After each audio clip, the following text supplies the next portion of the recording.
that you guys all have had a wonderful time over a period of time, regardless of what we are going through, all of us in this country and in other parts of the world. Now, Uganda goes to the polls on the 14th of January, which is less than a day or so away today. And of course, President Yoweri Museveni is going for his 6th term in office. But after 34 years in office and at 76, has this time really run out? Is a question we are going to ask ourselves today. There are 11 candidates in this election, the most famous of them being Robert Ssetamu Kyagulanyi, aka Bobi Wine. What chances has any of them have of unsettling Africa's longest serving president? That's a question that I hope that we might try and answer today. He has already said that he's not going anywhere soon. So can the inevitable happen? Can he be voted out? Only God knows that answer, and not me. With me in the studio are two Ugandans who are extremely nationalistic, I should say, as far as the country is concerned. Ronnie Wava, who is an IT consultant. Welcome to the program. Thank you, Mr. Mlindwa. And Daudi Serukera, a worker here in central London and who has contributed quite a lot to the Ugandan community here in the UK. Thank you very much for having me. Welcome to the program. We're going to come back in about a few minutes so that we continue with this discussion. Thank you. At World Remit, we understand what the journey is about. How it can sometimes take a little distance to bring us a little closer together. With ways to save more when you send more, World Remit is here for you, so you can be there for them.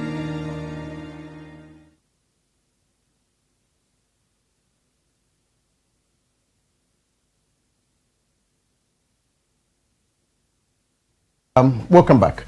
Now, a lot is happening in Uganda today, and we are all asking, I think, the same questions every now and then. Elections again, Museveni's 6th term in office. Can there be a change? What is going to happen? We are seeing, of course, on the news, the army being moved in positions and so on, as if they're anticipating a war. What's happening in Uganda today, and from what you people have gathered and what we should expect as far as the elections are concerned? Why is this election this time around more important than the previous elections? Why is it that this time around there's too much money has been spent, too much security has been stepped up, and yet we are into an environment whereby we have the virus going around and everybody's worried. What's going on? Anybody has an answer to this? Well, if you could start with me. First of all, I thank you for having us on such an occasion.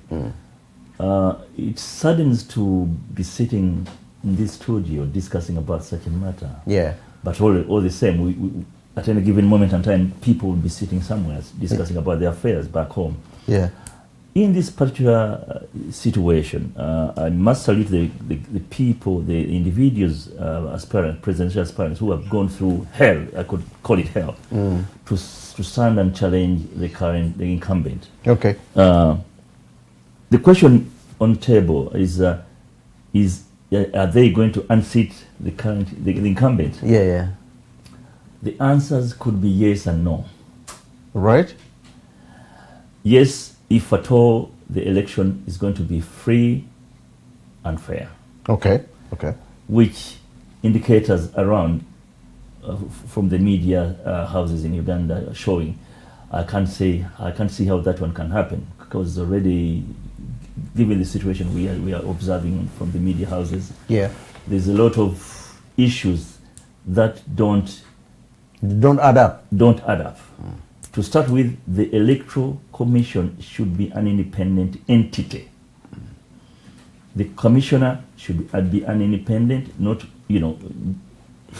swaying from this side to the other side. Okay. But it seems the guy is being told what to do. It seems he's not stable on his. He can't stand on his own to act as an independent person, as an independent commissioner for such a very important polling time, if I could put it that way. Okay. And that is my sort of why I think they might not be able to win. Okay. Yes, if the people of Uganda are given an opportunity, like they're going to be given an opportunity on Thursday, and things work out as per the plan of the structured electoral commission, as they should be, I think those people challenging the incumbent could have an opportunity. Because when you see from the news house, the media houses, the people of Uganda have asked questions and they need answers. And I think the incumbent cannot have more answers to this. For 35 years, coming to 35 years, if you fail to deliver on certain key issues that concern the indigenous, the citizens of the country, then after 35 years, when are you going to deliver this? That's one question. Given the situation now, which is being seen on the streets of Kampala, of where military trucks are being rolled in, men in uniform, both army and police, and name them, up and about in Kampala streets, security agencies driving cars without number plates, not being stopped by the law of for the traffic law saying, hang on, which car are you driving? There are certain questions you ask and say, hang on, if it's this happening now, is this real? Is it real? Serious? There's a serious problem there, but are they real? Because there's certain things you can do out of probably the darkness. Yeah, but the elections have been held in Uganda before. Yes, they have. And the same situation has been happening. Yeah, but the difference this time around is that, okay, the previous elections, the security was still tight. Anyway, it's always tight during the elections. And anybody would think that it's no difference from this situation as well, as it's always tight. So it's the same thing that we've been experiencing every time during the election. But what makes it so special this time around? Is it the challenger, the new challenger who's feared, or what is it? I think mainly it is because of the new challenger. The young man.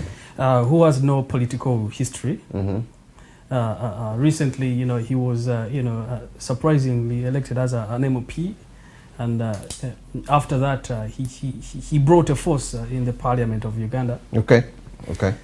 To me, and to most of us, I think it was a surprise. Someone who is termed as a ghetto, from the ghetto. Someone who is, who has a history of being known for, drug use and all that. Musically, entertainment, and out of the blue, he did wake up one day, but he just wake up and he's contesting for MP, and after that he is saying, okay, yes, I want to be, I want to stand up for the what for the presidential seat. Yeah. So it also brings in the fact that many people thought he was joking. Okay, he wasn't going anywhere. Yeah, he wasn't going anywhere. So they were just like a sort of interesting story.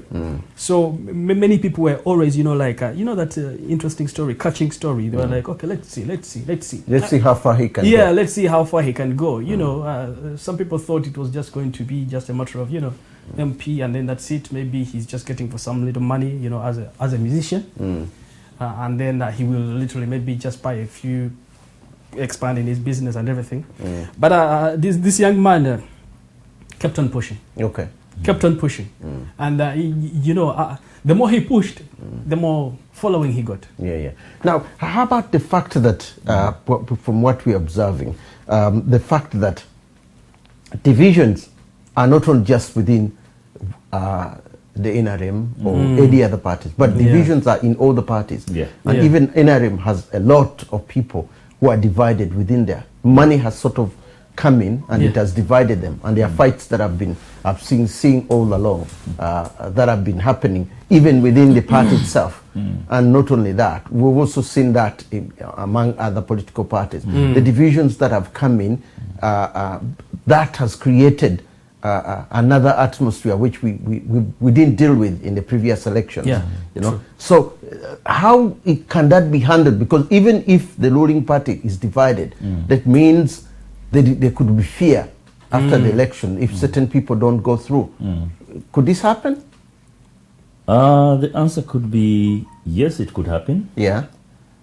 And before we narrate on that, I think we need to see why these parties having these so-called infightings. Okay. I think to start with the NRM party, which I am not so familiar with, I think it's the same problems which are happening in our, for example, our families. Within NRM, there are some guys who, for example, think that we fought all the way from the bush. Yeah. So we should have a say, or we should be calling shots. A bigger say within the party. Within the party, yeah. And there are people who have taken over from those people who fought from the bush, who are next to the president, who are making the president to act the way they want him to act. Yeah, yeah. And then the people like, you hear people like, what's his name, Haji Naduli, and there's so many others. Yeah, yeah. They've got some social of anxieties, saying, hang on. Because they haven't received things for the last 35 years or so. And recently when we are watching some of the programs from the media houses, where the former Minister of Education, what's his name, I've forgotten his name, but he came out very clearly. He was one of the people who went with Museveni in the bush. Okay. Amanya Mshega. Yeah, Amanya, okay. He made very clear statements about the current situation. And you could see him concerned about why they went and all the reasons why they thought they were going to change from the worst, from the bad governance to good governance. But with time, things have turned differently. Okay. Probably the circles coming around the incumbent are different. Okay. Whether it's the design of the incumbent to bring in the new blood and phase out the old guards, Nobody knows that. Yeah. That is the part of the NRM. On the other parties, like FDC is one of the oldest. DAP, UPC. Well, I don't think I can talk about UPC now because I think it's gone. It's not gone, but it's resting. It's resting. I'm not qualifying to talk about this party, but from what we gather, I don't think it's at all in equation. Maybe it's recharging. DP, it's recharging its batteries, yeah. Okay. DP as well, God knows what they're up to. When you see things the way they're happening, I don't think there's any problem in DP. The people who saw DP going that way, they stood up and said the numbers and God knows whoever. They said, no, you DP chief, where you're taking us is not where the party stands for. So for them, they said, no, we're not going with you that way. And some DP members have stood in their election campaigns and said, yes, I'm a DP person, but on the top, vote for this guy. Yeah. Me here, vote for me. So they are looking for their member of parliament positions as DP members, but not telling the voters not to vote for the presidency. For the president not to vote Mao. Yeah. So you wonder what kind of this is exactly what I'm trying to explain over a period of time. I've tried to discover the divisions within the political parties. No, because even when they tried to unite, they couldn't sit on the same table and unite, because maybe if the chance was there of unseating Museveni, it would have happened if they all have sat at the same table and said, look, they may have nearly half of Uganda following them. If that had happened, and maybe they would stand a chance of overthrowing Museveni. But these divisions, because of the divisions, this obviously sending one candidate couldn't happen, you know, and obviously now that's where the divisions are. Doesn't this work to Museveni's advantage? It does, by all means, it does. Yeah. And probably you can contribute on that. I think he has worked, he's designed it to be happening like that. Okay. Because when you see presidential aspirants like, what's his name, this young man, what's his Katumba. name? Katumba, Yeah. Seriously. Carburetors and Like you said, all these efforts would have been, galvanized in one political party, and maybe major political parties, and then maybe towards the end of the election they could merge and become a major force to challenge the incumbent. But I think lastly could be another financial factor. I'm putting the financial factor as an aspect because there was a time when I was in Uganda for almost a year and a half, consistently, and I observed that the Uganda we grew up with or in is not the Uganda I found when I went back. Okay. which was very sad. Obviously, The immorality is at the high, on the high. Lack of values is on the high. So all the people down there who used to have values, culture, name it, it's gone. It's out of the window. So if this opportunity, they're using finances to sort of grab whatever is left. whatever they can come. So whoever is having a carrot can call shots, and whoever is having a carrot now is the person who can tell the Bank of Uganda, do this or do that. Oh, that man, let him pay this bill. Oh, that one, no, you can pardon him for now. Yeah, he's got trillions of money, public money. Yeah, no, don't touch him for now. Yeah. So, I think also Uganda, I think the analysis shows that there's a higher percentage of the youth. Okay. There's a higher percentage of the youth. Yeah, I wanted to find that out. Yeah, okay. Yeah. Well, yeah, but we don't know what ratio. But you know, they say that the youth are quite, you know, they take a bigger part. So I think the division amongst parties has been also due to the fact that there is this new phase of the youth coming in. You know, they believe they've got new ideas, no matter whichever party they are in, whether UPC, DP, NRM, you know, and they believe that, you know what, according to the 21st, to the current century, you know, we need to be here, you know. Whereas the founders, the legends of those parties, you know, they believe that there is a systematic order, you know, maybe sort of a system that has to be followed for something to be executed, you know. Okay. So you find that then the youth, okay, I'm not saying the youth, but then you find that there are people, you know, parties, not parties, but divisions, because some are saying, okay, yes, we need to wait. Some are saying, you know what, we need to act. Okay. You see, this is also happening in a realm, you know. You see the current presidential advisors that we know of. And they say of butcherman, they say of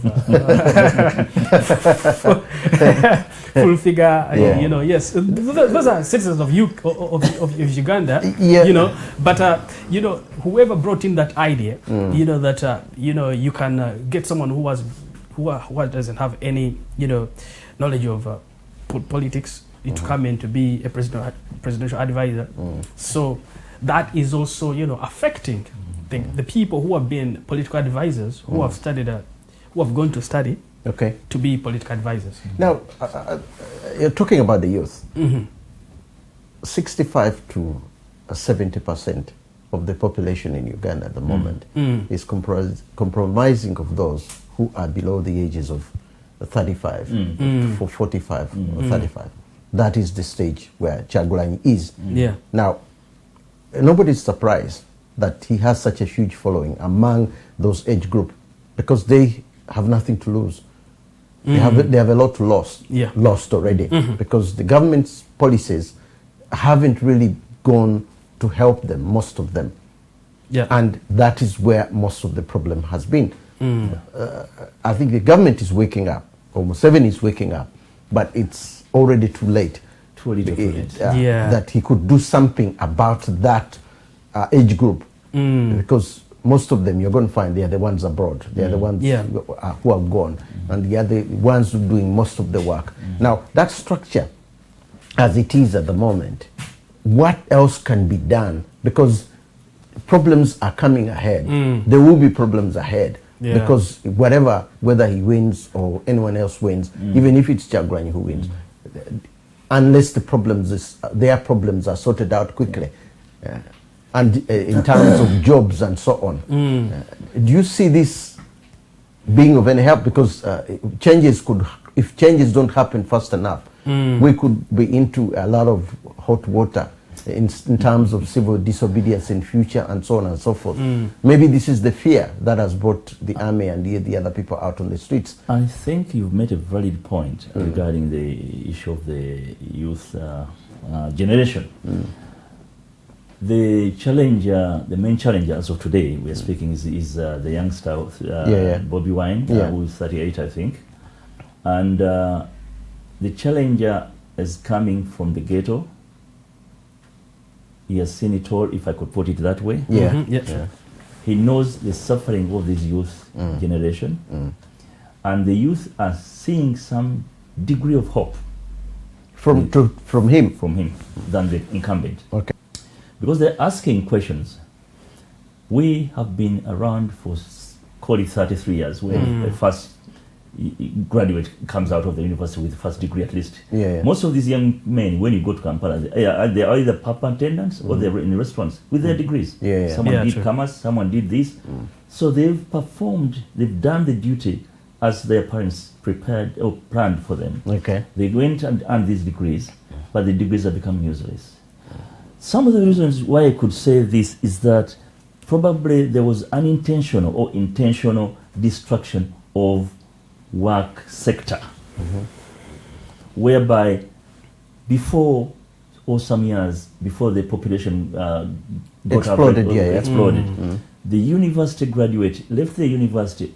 By that time, they would be making applications when you were still at the university. Yeah, before you, yeah. Before the jobs will be available as soon as you get out. Yeah. One could say that, yeah, by that time the population was small. But at the same time, the population was small, but the infrastructure, the industrial infrastructure was around. So the people taking on these people for employment in different sectors of employment were available. When the current administration came in, we had, just to mention a few, we had Coffee Marketing Board, Produce Marketing Board, Lint Marketing Board, Uganda Commercial Bank. We had we have so many assets, so many buildings and machinery in those buildings. Whether the other administration never looked after those buildings, but the buildings were there, the machinery were in there, the Lint Marketing Board, those boards were there. They had network of nationwide offices and trucks and name it. So to me, in my view, they would have looked at the capacity of the repair or changing around, turning around these industries to see that what population do we have, what plans do we have. In these countries that you see, they have annual plans whereby locally the local councils will know how many children are going to be born in such and such a period of time. So they would plan according to the schools, the health centers which they're going to be accessing. So they have these plans. So are you telling me we don't have ministries since the 35 years, ministries to look into all these things, whereby, say, hang on, we came in when we had 16 million people. Every year, every 2-3 years, we have census, and we know the population is growing. So whatever we have around, rather than buying bullets and guns and name it, they would inject these monies in these kind of factories, industries, and what have you, even not destroying the so-called cooperative unions. Listen, in one of his interviews, President Museveni said he created a strong private sector, and it's a strong private sector which can easily absorb most of these people. Why if he said this, then why can't the private sector now absorb most of them in terms of employment? Because all of them are not going to work for the government. Why isn't this happening? Well, yes, there's a private sector that has been created, but the question is, how efficient is it? Okay. You see, how efficient is it? Is it acting? Is it performing at 40%, 50%, 60%? If you are to take out, if you are to do a survey, you will find that majority of these people who have enrolled onto private sectors, probably right now they are working with bank loans that they are struggling to pay back. As you know, Uganda has got one of the highest interest rates. I think in East Africa. And simply because there is, I don't know why this interest rate is so high. Okay. But I think one of the ways the private sector would have been, probably, promoted, though it is there, but maybe improved. Is to ensure that it promotes, at least there is a flexible, maybe something which is a flexible interest rate, and also awareness.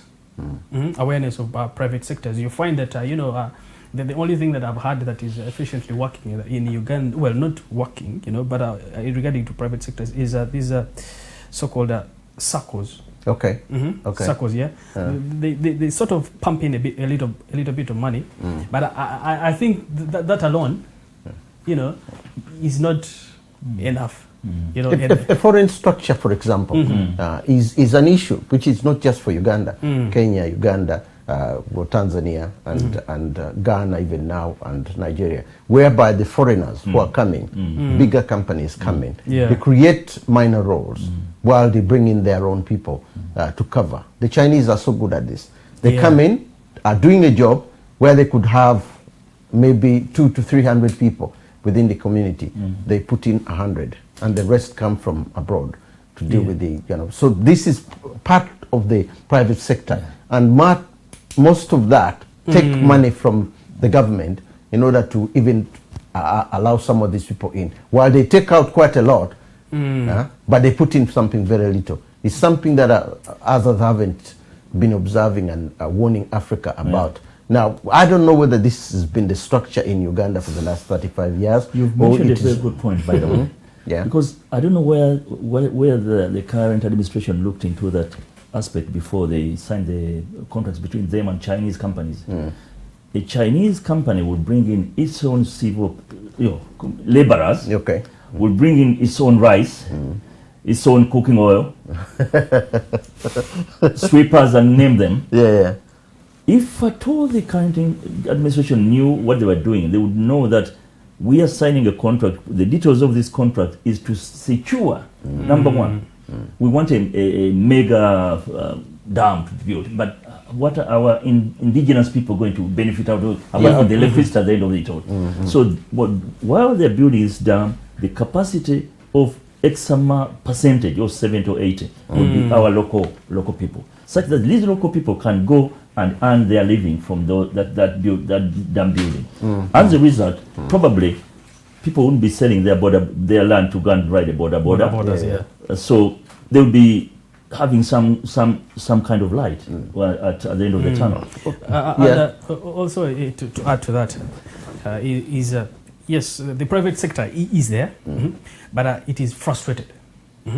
In a way that, as you've said, that they bring in, people from outside, to sort of, they are attracting sort of like investors. Yes, they come in. Recently, I saw a story, quite interesting, where there is a small industry. Well, it's not small, but there's a factory. Is it a factory or something? But assembling radios. The radio issue. Well, it is quite, that's a good project. But the thing is, are there no Ugandan people who are qualified enough to participate in that, project? But that goes towards corruption anyway, because it's one of the things that over a period of a very, very long time, it's not just the Ugandan problem, it's the whole African problem. The corruption issue, it's at its peak anyway.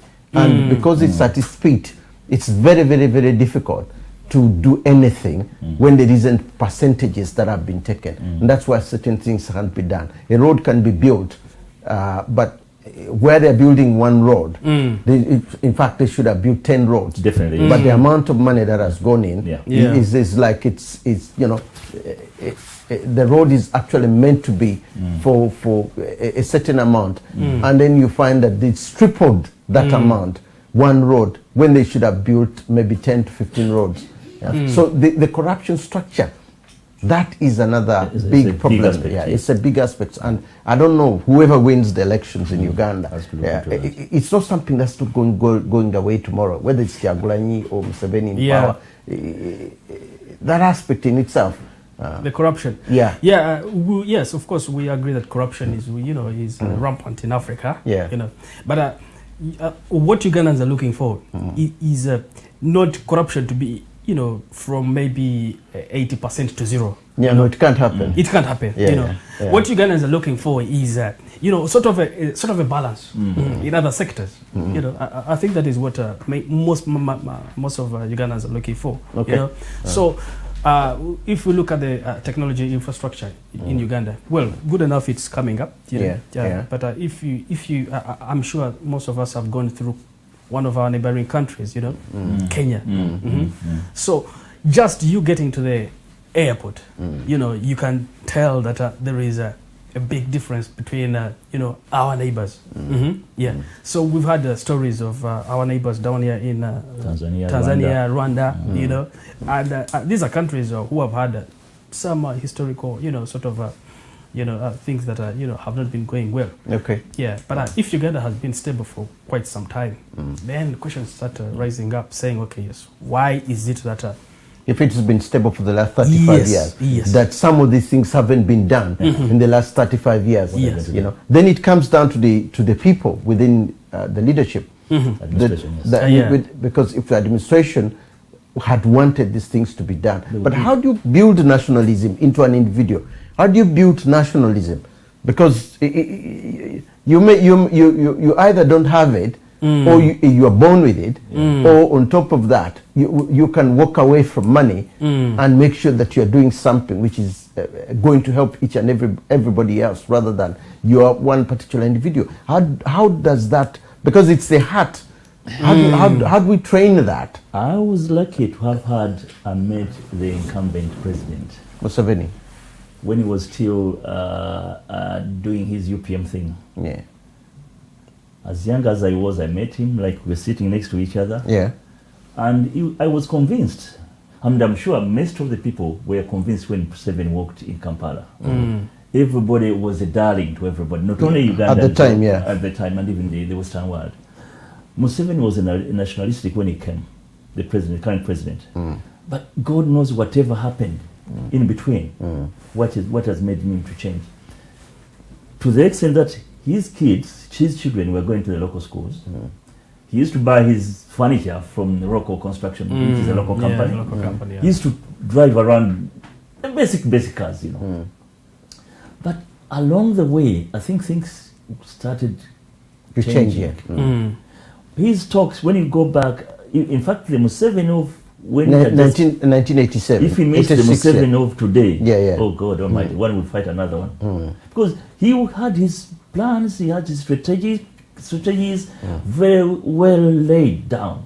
And I'm sure even this his former minister, like Minister of Education, Amanya Mshega, when they talk, you can see that they talk of wondering what happened to them. Because when they went to fight a bad governance, and they were ready to bring in a good governance. And what they see happening, maybe there's a word, what they call handlers. I think current president had some bad handlers. There's a word which is also introduced in English, which is mafiaism. There seems to be some degree of that, which is playing around our politics, which has turned things not to our favor, probably to the favor of the first family and the few handlers around. Because when you look at it, if a person like Naduli, who is to stay probably next to Museveni in the bush, is saying what he's saying, if a person like Besigye, who is to be personal doctor during the Bush War, is saying what he's saying, then who are we to... Could it have been a fear factor? Because the longer you stay in power, the fear factor becomes an issue, is that people who are challenging you, you start fearing them. Because anybody who challenges you becomes an enemy. Because Mandela once said in his book, he says, look, the structure of leadership comes to the fact that when people look at you and they look behind and you look behind and you see them following you and then you tell them that I'm going and so is coming next, that creates an atmosphere of the fact that the belief continues, because you're already telling them you are handling the torch to the next generation. But if you are not handling that torch to anybody and they are watching you and you're instead, the fear factor comes in. Could that be the fact? Because he had said, look, the fear factor will always be when someone is afraid of you, is looking at you and he doesn't know what you're going to do. But with me, I don't want anybody to fear me because I'm telling them exactly what is going to happen. When I said I'm going to step down, I stepped down. When I said I want to do this, I did it.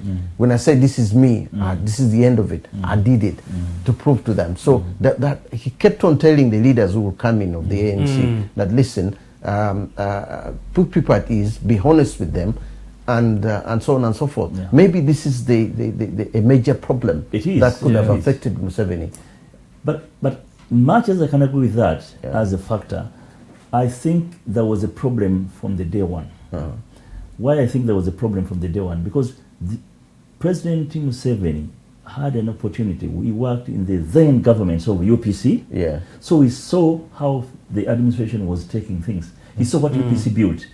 UPC created 33 districts, and most of these districts have got health centers, hospitals, community centers. They were built and they're still there. He did a lot of things which we can look at and say, at least, however bad you may talk about UPC, but there's certain things he created and they're there. That Obote created, yeah. Obote created at his party. Yeah.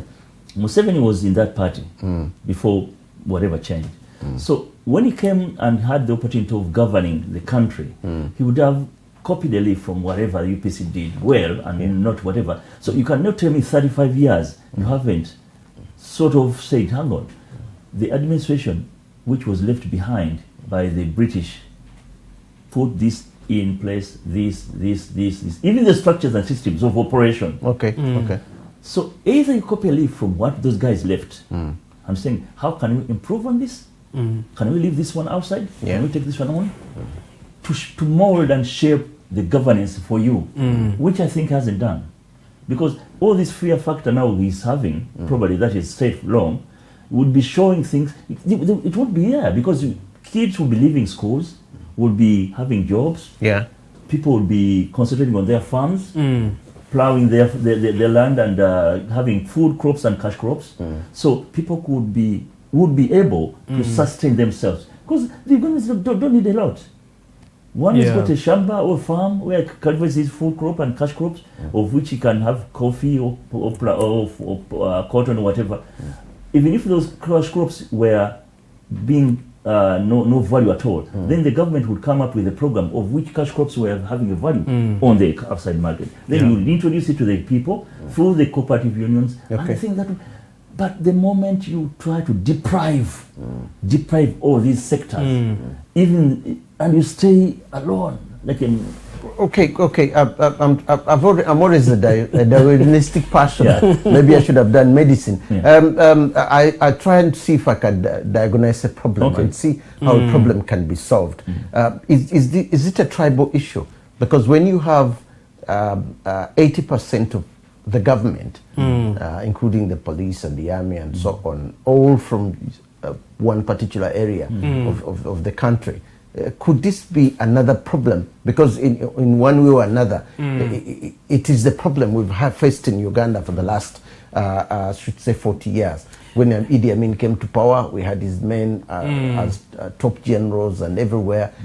When, of course, Obote was in office, it's his own generals who got rid of him, and So you're looking at a consistency in a country whereby we have the tribal issues coming in, and now we are seeing Museveni with the tribal issues, with all the army officers, most of them coming from one area, and also various. Even now, as far as the returning officers are concerned, most of them are coming from certain areas, and it's written in government gazettes, so it's not a lie. It's there. The names are there. The returning officers from all the areas, even as far as Karamoja and so on, coming from the same area. So could this be another big problem that is going to affect Uganda, not just in a short term now, but in the next 30 to 40 years? 30 to 40 years. Yeah. To me, I think Uganda's problem is beyond tribalism.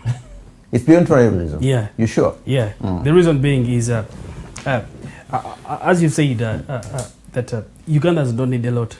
As long as you've got a small shamba, when maybe your son, your daughter graduates, there's a job, readily there, that is what Ugandans want, But right now we are looking at one of the highest rates. I don't know whether I don't know, but right now that Uganda is one of the countries that is exporting workers to the Arab world, and it's still going on even right now during I don't know, but I know there are some people already, because of the relaxed COVID regulations, people have started to go back to go to these countries.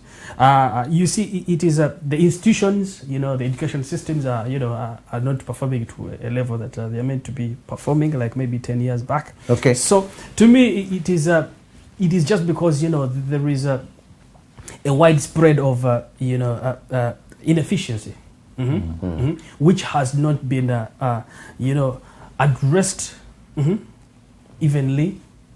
Probably they were planning, to see that they can address it, but I think they were caught off guard by this gentleman called the Ghetto Boy, who came out and him being a non-political person, was ready to just say as it is, black and white. You see? So, as you see, his main point is not about tribalism, but it is all about, saying that there is at least basics. And I'm sure, the current president has got the potential, or the government has got the potential, but there is no I think there is no transparency in the people, who are probably, in the maybe in the government, maybe there's no transparency, probably, Yeah, but we've gone through all that, and I am seeing, even if the elections are taking place, as they are going to take place, and whoever wins the elections, if it's Kyagulanyi who wins the elections, you know very well that the chances of them handing power to him are probably, in 100, they're about 60 or 70%. The expectation could be that somewhere along the way, say, okay, we need to recount and see that make sure that indeed this really happens. The things were done properly, and indeed is the right person. Because you see, even if it's not Kyagulanyi, someone else comes into power to clean up what has been done in the last 35 years. Damage, yeah. It's not going to take, it's not something that could take 4 years. It could take more than 4 years, more than 4 years. Because right now, people tell you that there's money missing everywhere that they can't find. Now, how do we see this now? Is there another way, if we were to help a leader who is coming in tomorrow? I could bring a different scenario on that point. I happen to be old enough to have seen No Relay No Work. Okay. The reason I'm bringing this one in is that when the people of the state believes in the individual who is coming, like now the following, you see the following of Bobi Wine. Initially they said it's only known in this capital of Kampala. And then when he started moving, he said, hey, don't pass here. So he started gathering around people. So the momentum is coming, and wherever he's been going, he tells them to vote either UPC or an NRA. Yeah, true. So for him, he said, I haven't come here to change. This guy, I know he's good. Maybe because he's in the wrong party, but I know he can deliver. So vote for him. If I come back, if I come as the next president, I'll work with him. That's a good sign. Okay. Back to the point of no relay, no work. When the people believe in a leader, like we did when the current President Museveni came to power, everybody, we had a lot of expectation, including myself. Yeah. And the same happened during the relay time. When the Tanzanian fought Idi Amin, they came and won the war, and obviously came with Lule at that time. Lule, people looted the Kampala and other towns and cities straight out to the bone. But Lule went on the radio, Uganda radio, and said with his small voice, please, whoever took these things from the street or from the shops or from the factory, please return it on the main street. We'll send our lorries to collect these things back to the people. Went and put back whatever they had looted. Because just a voice. So I have a feeling, much as we were worried, I'm worried, I'm skeptical as well, you as well, that it may take so many years to change things. But I think people have been waiting for somebody they have trust in. They have a degree of trust to this young man because of his quick achievements, because he hasn't been there for 5 years in the parliament, because at his age, whatever he has built for himself in terms of himself and his family. He has the money. He has the money. So he has left all that aside and said, I'm going to die. Kuteka mubiri, that's the saying. And these people are saying, I think this is the man who will be chosen to save our situation. So if this happens, if this Bobi Wine happens to be sworn in on, I don't know when this will, to win on Thursday, for example, I think he will be like Mandela. I have a feeling he will not take the situation of pursuing either the incumbent president and his administration of whatever wrongs they did. We need to have that in our minds to have a good situation or good grounds. And once he does that, and they negotiate an exit strategy or plan with the current administration, saying, hang on, President, you've served us well, or you've served us at some certain stage. Please, we are going to respect you. Go to Wakitura, and we'll give you protection, security, medical facilities if you want to be flown abroad, your family, all these things in place. And then his generals, the generals of the current administration, may start thinking otherwise. Because now the current administration maybe is telling the generals that, you see, this young man, if he comes, we're nowhere. We're all finished. But if he comes in like Mandela, Mandela shocked a lot of people, including the whites here, the British people. He so shocked them. Yeah, but then you got to realize one thing about Mandela.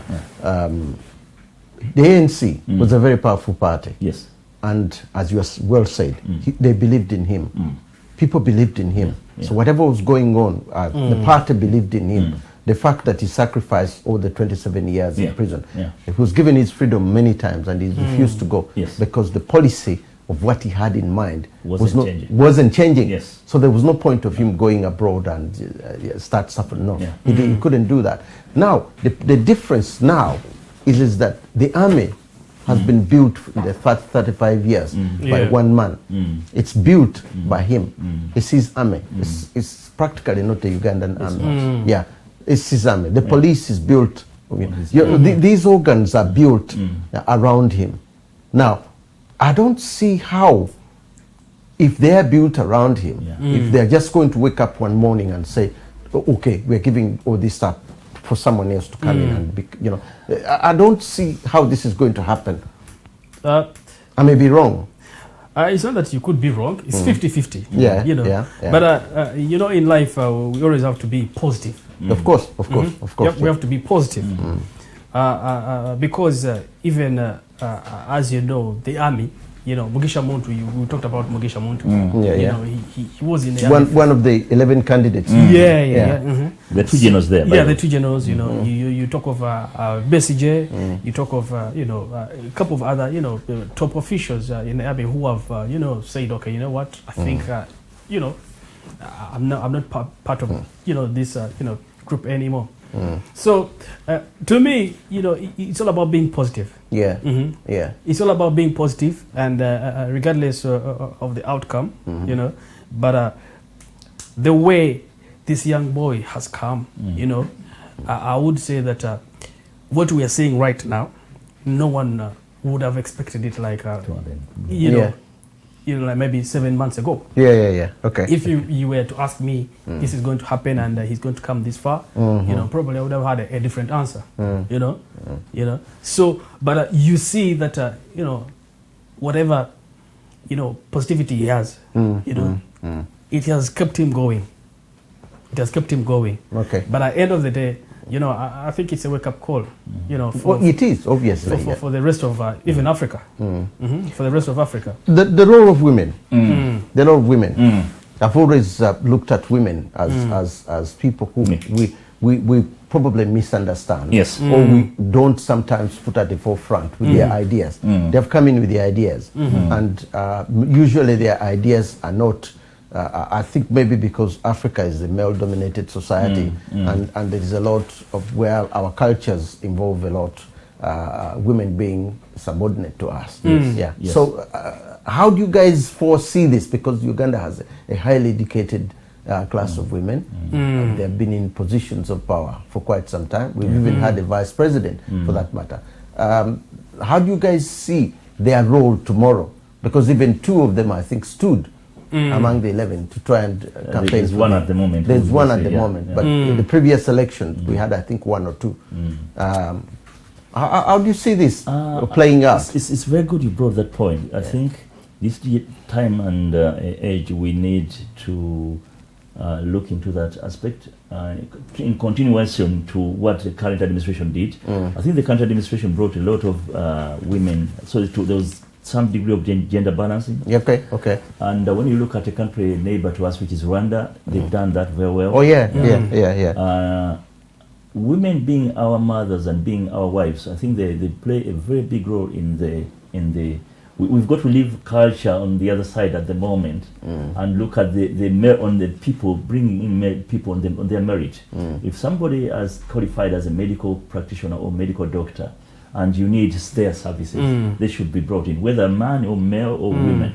Where if someone has done political sciences to a level where you need that person in video or pilot, why not? I feel, I'm sure Kyagulanyi, whoever comes in, I think you should look into that. The role of the role of the women is very important. Okay. In addition to what the current administration has done well in terms of women. They've done quite well. Yeah. There was some degree of balance. And you see that the current regime has tried, not actually tried, has managed to put mainly women in the center of Kampala. Like we know formerly the KCCA director who is Jennifer Musisi. I mean it was a tight race, but she became one of the favorite, but by merit she became and she did a good job. And she was well qualified. But of course right now she's moved on. Okay. But you see that in the world right now, we've got a couple many presidential leaders who are women. And I think Africa is also emulating and saying, okay, yes, women can. It's high time we do this. It's high time, equality and diversity, to be, we can do it, and and women are doing a good job, So we see them in not only communities but also, ministerial positions, doing great jobs, So yeah, I think it's something that. Although in terms of wealth, it's a different ball game. You don't find most of them. Because sorry, I may be forced. I may be told like, look, what's wrong with you and women? But I've always I got sisters. I got But in terms of wealth. Wealth is still an element whereby they're still behind, and regardless of whether the education levels are high, the terms of wealth I think still remains. They still come from behind. They are still behind, and when you are promoting something, you don't just promote one side of it. You got to make sure that you promote all the other side of it. Because that could also be an issue that might maybe be of a much bigger help if there are women billionaires somewhere. I might be thinking differently, or I might approach it differently. Why? Because the issue is what happened in terms of when I speak culturally. When our mothers and our sisters were being brought up, they were brought up to look after the homes and the wealth of the home.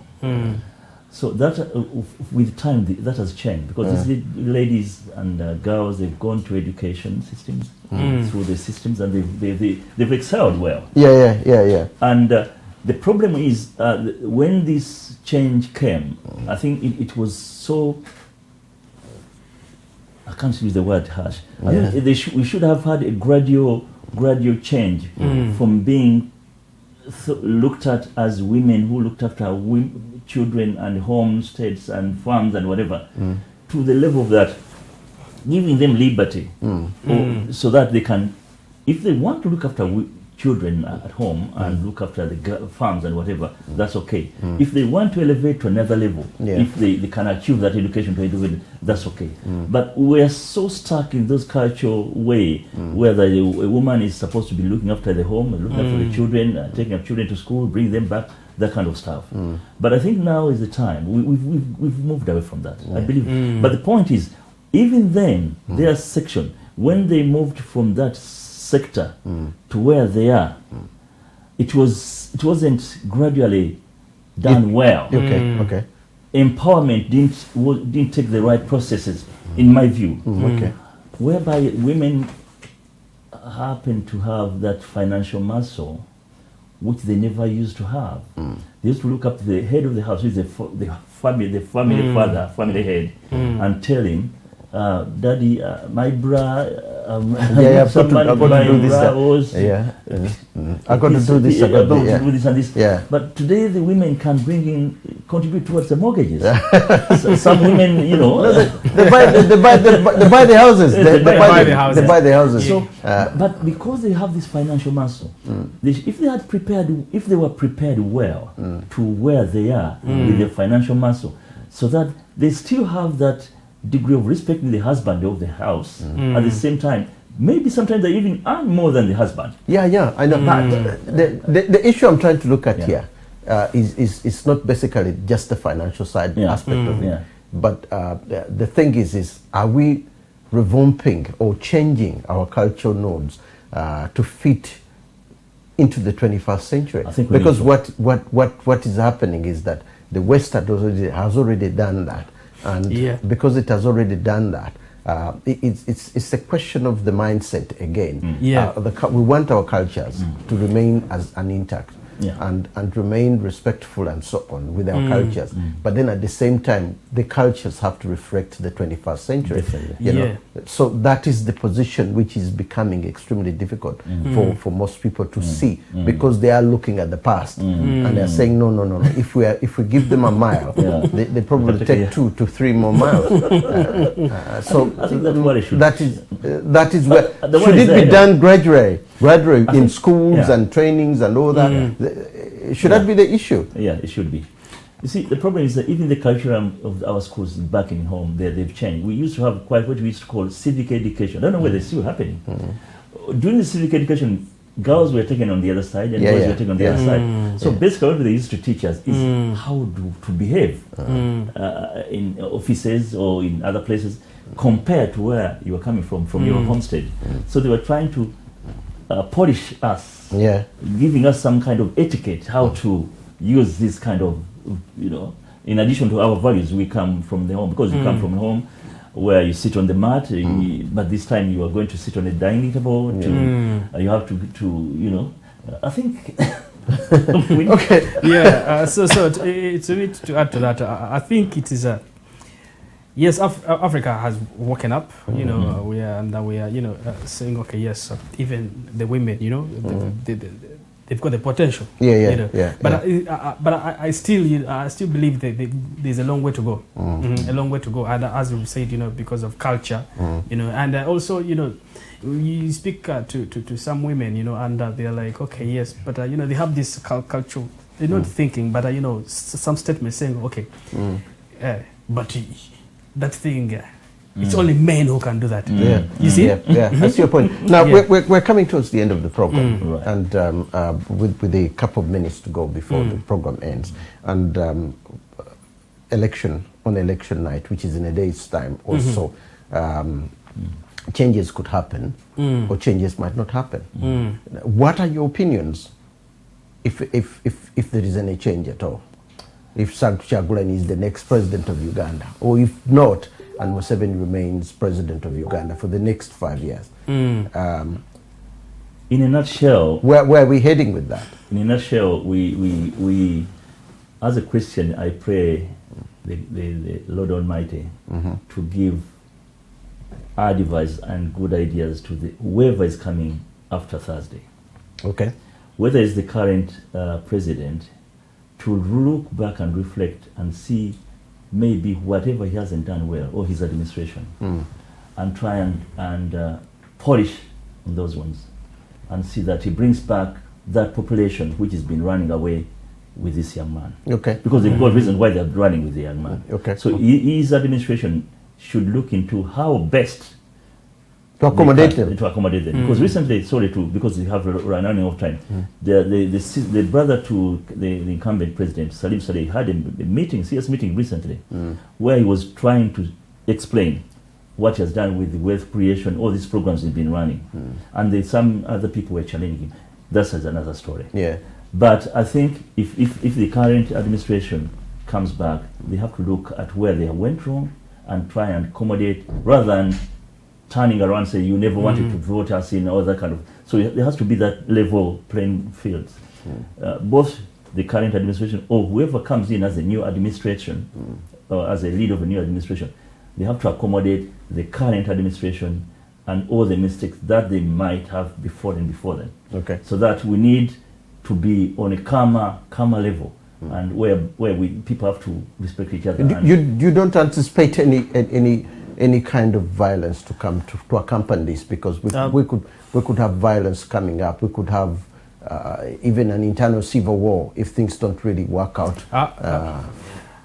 I think Uganda is it's above that. Well, it's not above that, but it's come to a level where everyone wants peace. It's come to a level whereby people want unity. It's come to a level whereby people want development, to be evenly distributed in the north. Recently there's a small some clip I saw, and one of the top officials representing NRM in the north, he got sick because of COVID, and he had to be transferred all the way from North Acholi to Mulago. You see, so meaning that in Acholi there's no there are no facilities. There are no facilities to help. So if it is at least evenly distributed, I think that is what Ugandans are looking for. Ugandans are not looking for chaos. I believe Ugandans are looking for something which is someone you can say yes, proud of. For you to say yes, I come from Uganda and we have this. But right now, I don't know whether you've seen some comedy clips, where some our neighboring countries are making jokes of us. Yeah. We've seen the comedy, but we've also seen the violence. We've seen the violence into streets and so on, where people are beaten up. People, it is sad. People are treated so mercilessly, badly, because of what's going on in the country. I mean, the violence is the main worry that everybody's worried about. And if it has happened before even the elections, then what is the possibility that it might not happen? After the election. I hope this rolling in of army trucks and army personnel and in the Kampala city and other towns and centers is not regarded. I shouldn't regard it as a creating fear in this populace. Because I don't think it's uncalled for. To me, it's uncalled for. The constant arrest of Kyagulanyi. These are uncalled for. Because if you allow the election to take place, you know very well that will be challenged. So the challenger is got a mandate of the administrators of the election, and they know where and what time and which this is supposed to be. I don't think it was necessary, but those are the mistakes which have been made. I think the current administration have got to learn about this around these mistakes, and if they happen to take the term again, they have to work totally different from the way they and I think sometimes someone can easily believe that probably the people who are doing these acts are against the government. Exactly. You see, so because they're doing this in daylight. They know that social media is so active, but they're doing them in daylight. So you wonder, and I think look at the clips and see 5 people, 6 people. Recently, there was a military police beating up a motorcyclist because he's holding Bobi Wine's placard. It's too much. That's beyond. Well, I do hope that we pass through this. The main fear is for it to continue immediately after the elections, and regardless of who has won, and the thing continues. That might in fact incite a lot to come in future, and could cause a lot of damage even after the elections, regardless of who has won. So I do hope, we pray that it doesn't go. We pray that it doesn't go to. And it also represents whatever is happening now. Sorry that of course the bad things are happening, but it also represents the political maturity in Uganda.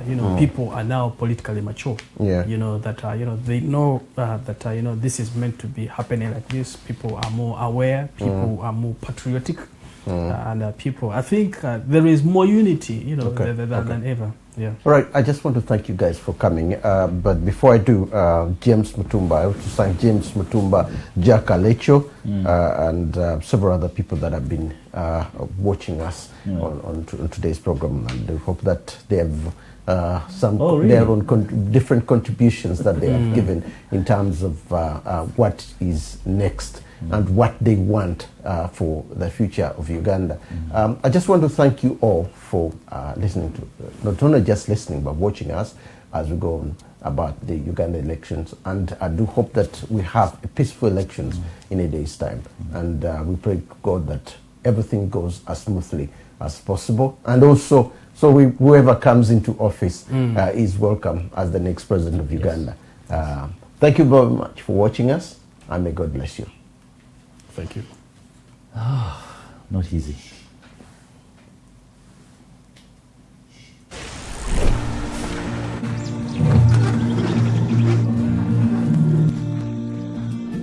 At World Remit, we understand what the journey is about. How it can sometimes take a little distance to bring us a little closer together.